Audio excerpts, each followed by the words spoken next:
Hello everybody, Jeff at Cutter Masters. In this video we're going to talk about belt support. Really for our sharpener friends. During this COVID-19 lockdown we've had some time to refine some things. So we've been working on the Tradesman Edge as it may become more valuable for knife makers and knife sharpeners. In the sharpeners category, when somebody gives you a knife, the knife already comes with some angles on it. And if it's a nice knife, probably regardless, you don't want to have to try to pick those angles up. It's pretty hard to match what would be like a 15-degree on both sides, and then there's some micro bevel on top. So a lot of sharpeners just use what we call the flat belt area of a belt, which is an unsupported area of belt.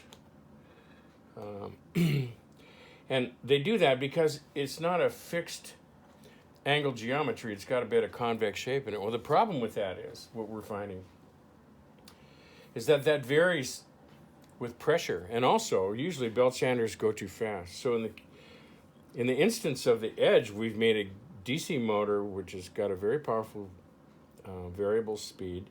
In this case it's a geared belt reduction. It'll run a 10-inch or a 6 or an 8-inch wheel, or a 2 or a 4-inch belt. And the Edge is designed to be a workstation, so this workstation can mount many things. This is the basic grinder, and you can put all these other things on it. The Edge comes with several mounting points. These are wheel guard mounts in the back. There's quarter 28 tap tools here, quarter 28 tap tools on the frame, so you can move things around, whether you're grinding in the vertical or the horizontal position, in front or in back of the machine. The Edge also has forward and reverse. And the really nice part about the Edge, if you're grinding a knife that's already pretty sharp, is that it doesn't go very fast. Like if you want to slow down, this is just like sharpening on a moving grinding stone. The latest research anyway in our belt support is we have Teflon coated version of this is our sharpeners platen. So it has a little flat belt area right here if you want to use that, so you don't have to use the top or the bottom. But then after we sharpened a few blades, we discovered that there was some variance in the shape if we were just trying to do a finishing pass. So what we've done recently is we bought some silicone rubber, some 1/8 inch silicone rubber, and then we bought some 10 thou thick Teflon sheet with adhesive on the back.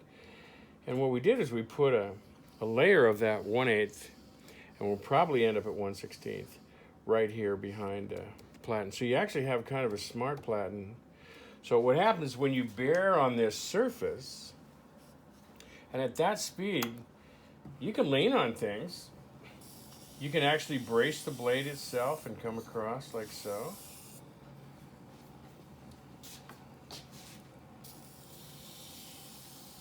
And so if pressure varies or the angle varies a little bit, you're not going to gouge the knife on either side because it's up against a rigid platen, or you're not going to vary the shape of the blade because it's in an unbraced area of the belt. It works extremely well, even for roughing. So you can speed this up. You can take a couple of roughing passes.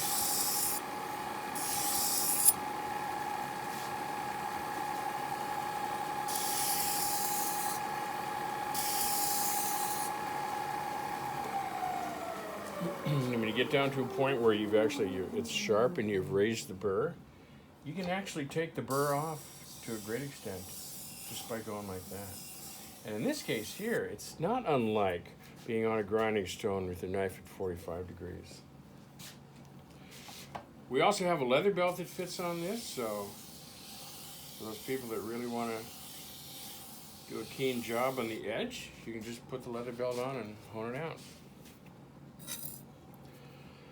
That's a nice operation. I like it, where it's going to be standard on all of our Edge grinders for sharpeners. So, thank you for watching. Hope you're all healthy. Have a nice day.